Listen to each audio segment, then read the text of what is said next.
Well, every now and again you come across something when you're restoring vintage or just old audio equipment or any other sort of equipment come to that, which makes you think, well, this has quite honestly had its. And one of the things that affects Japanese and other Far Eastern made products of years ago is the governator motor. Now, instead of using the electronic speed control that Philips adopted at a very early stage in the 60s, they did theirs mechanically in the Far East, Japan, Hong Kong, those sorts of places. And I don't know if you can see there, but there's a tiny, tiny little spring-loaded contact at the top of this armature. And as it spins, if it spins too fast, it breaks the current to the windings and so slows the motor down. Of course, this happens so fast as to be imperceptible, usually, to the ear. And you can see there's a certain amount of suppression built in. A couple of little capacitors, a couple of resistances too.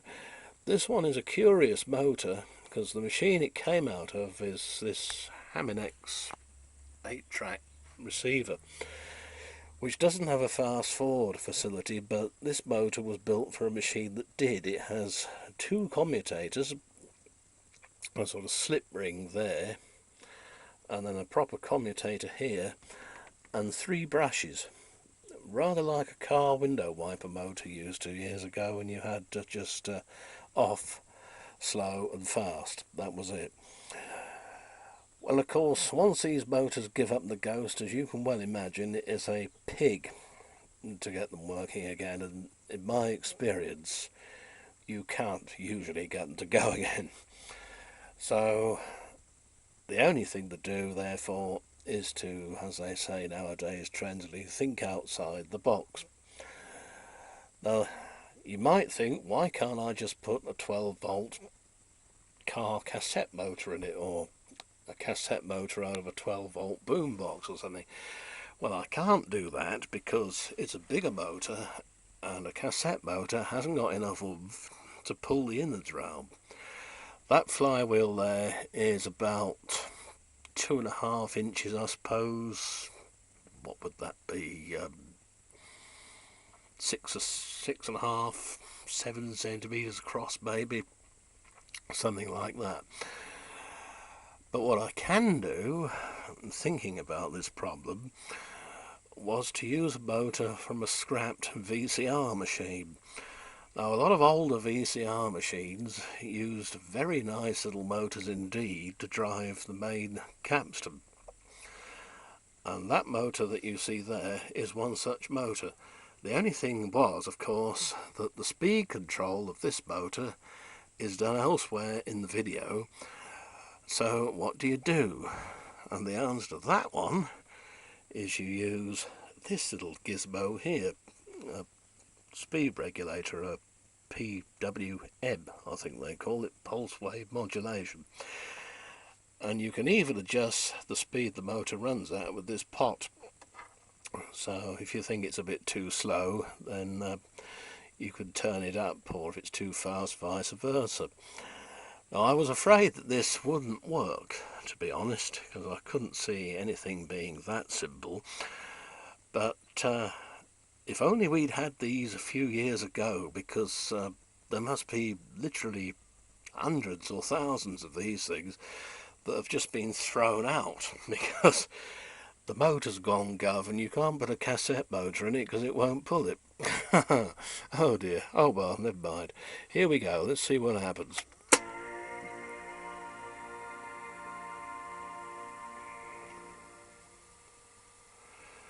Nice 8-track whirr tape mechanism, as usual with these machines. And the red LED indicating the speed regulator is working as it should.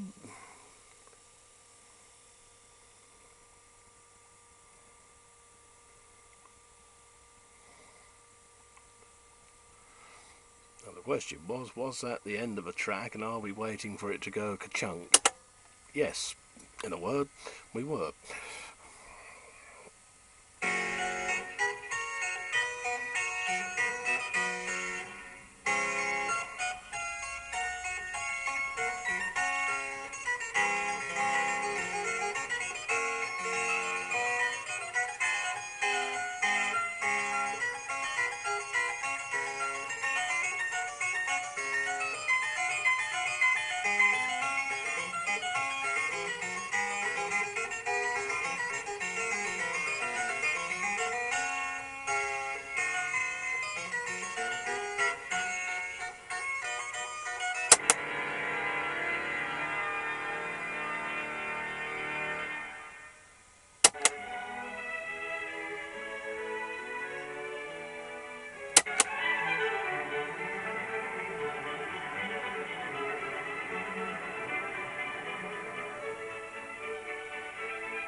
And as you'd expect from a precision motor with electronic control, absolutely wow and flutter free.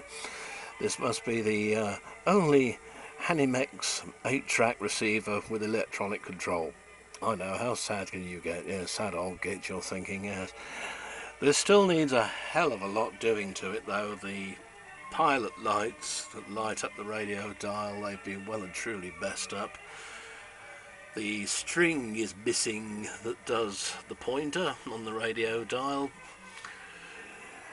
And really and truly, the poor old thing could use another playhead. But apart from that, everything's ginger peachy.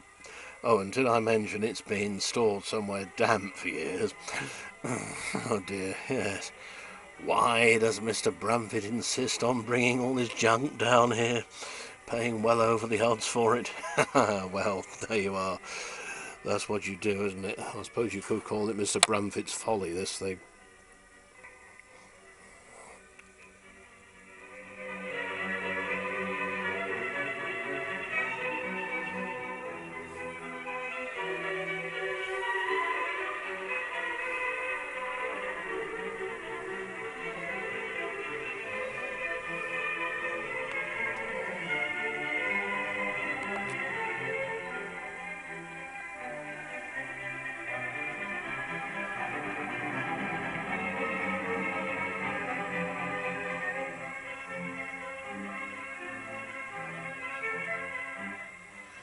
Now, this Haminex, it looks very similar to another build, doesn't it, by a different firm, supposedly called Haminex.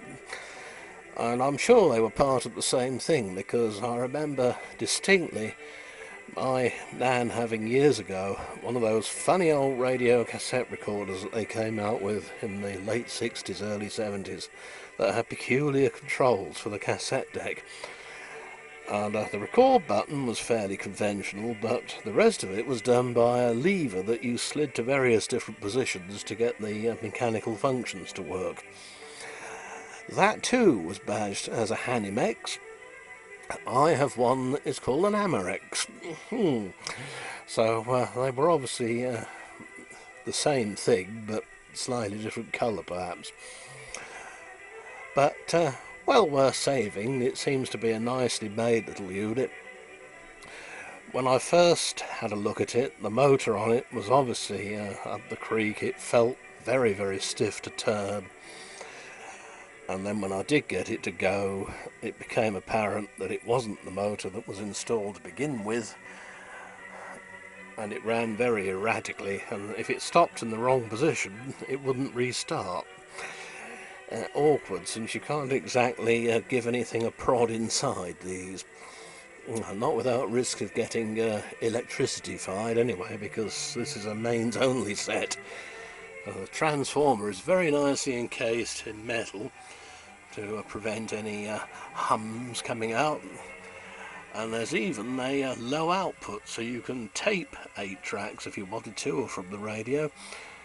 Altogether though, not a bad little machine, but poor old thing has been in a very bad way. You can see its veneer is all peeling away. It doesn't sound too good at the moment for the simple reason that the head's worn out and I'm not using speakers in cabinets. Just a couple I happen to have lying around. With regards to the motor, it was just a case of trial and error and select the right one from a number of the things I've got down the years. Anyway, I hope you've liked this peculiar old relic of the 70s. Haminex HRC 5010 is the number.